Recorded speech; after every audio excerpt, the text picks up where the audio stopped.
Hello, ladies and gents! Nothing like a good old-fashioned YouTube policy change to get everyone started in 2018, isn't it? Now this is a totally unplanned video and something that I actually never did before, but I felt I needed to get involved in this specific drama at least until one quick video, partially because I know that a lot of you out there are affected, and also because I feel that people are looking at things here from a weird angle from both sides actually. So, this is how I see it as a YouTuber who recently made it, aka is now living from it. And what I would recommend to all those small channels out there who got shafted here hard, and not necessarily because of the reasons that people would think. So, as this is really fresh, probably not everyone out there is aware of what's going on, so just to get everybody up to speed, YouTube is essentially kicking out a lot of small channels of its partner program by mid-February, a program which would allow them to earn money from the ads running on the videos by raising the limit of said program from the previous 10,000 lifetime views to 1,000 subscribers and 4,000 hours of watch time in the past 12 months. Especially the second bit is raising the bar a lot for the micro channels out there. So, naturally, there is a huge uproar in the community, as paid ads now seem to be simply out of reach for a lot of the hobby channels out there. Now, the changes come soon after the Logan Paul madness. So, naturally, people seem to think that the small channels are punished for the mistake of a huge one out there. But I don't think this is the case at all. In my opinion, the changes are more here to weed out some of the super weird and dodgy stuff from the ad program.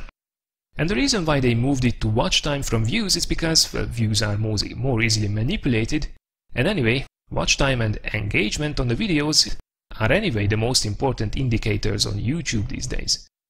So no, Logan Paul didn't mess it up for you.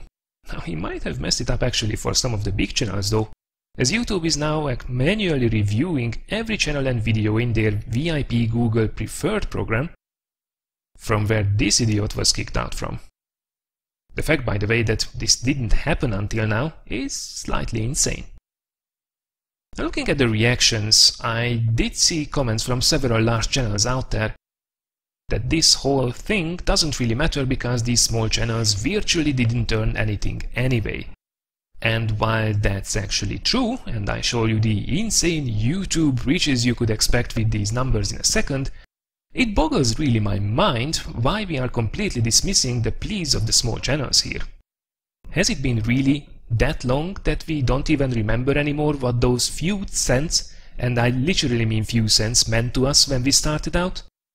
I remember very well how insanely good it felt to have made 50 cents a month from my own hobby with my own creations back in beginning of 2015.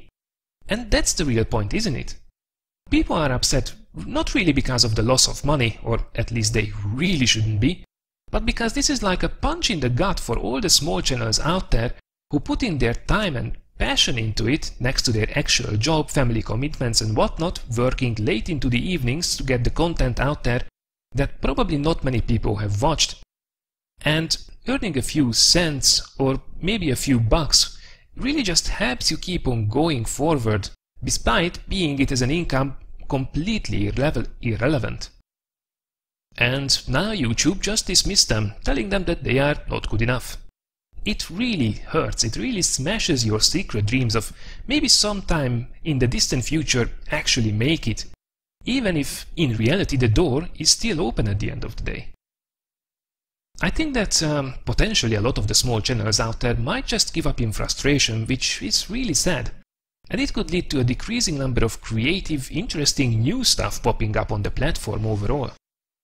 I get the reasons why YouTube is making these steps, not that I would think it's the right solution, but I also totally feel you out there who are gutted by this news. It sucks.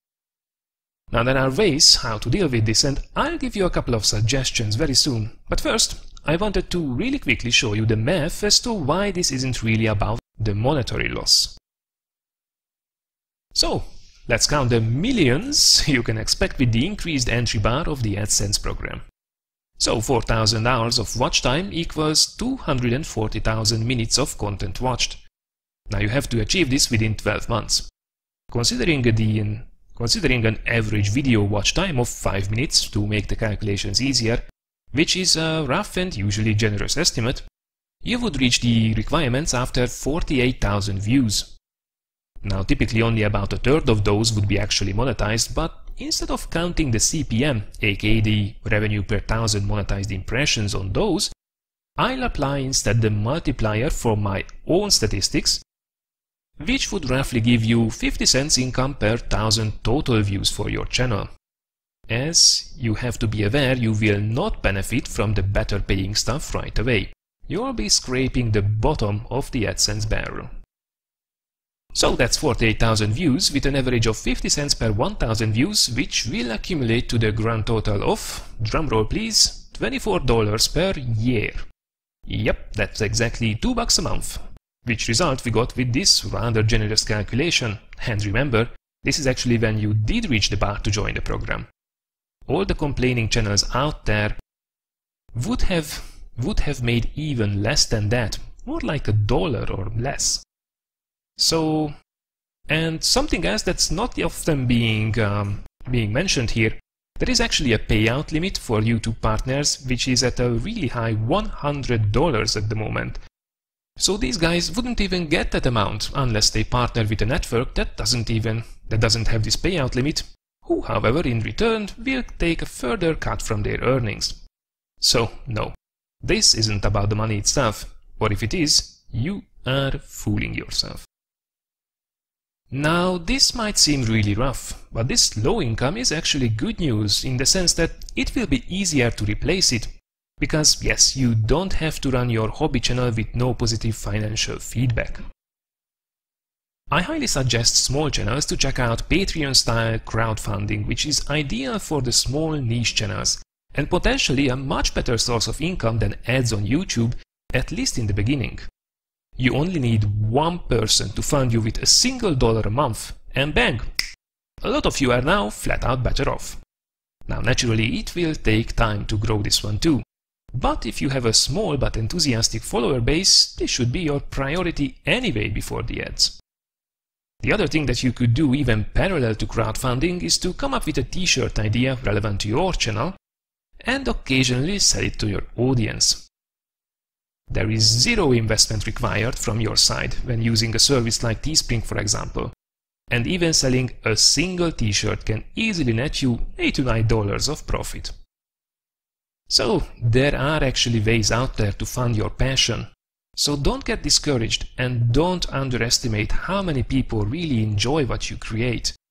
The number might seem insignificant next to a trending video, but if you really think about it, how it would look if you put all your viewers next to each other, it's actually pretty impressive. At the end of the day, are you enjoying what you create? Do you enjoy the process of getting there and then sharing it with your audience? If you do, then don't give up, because it's awesome. See you around.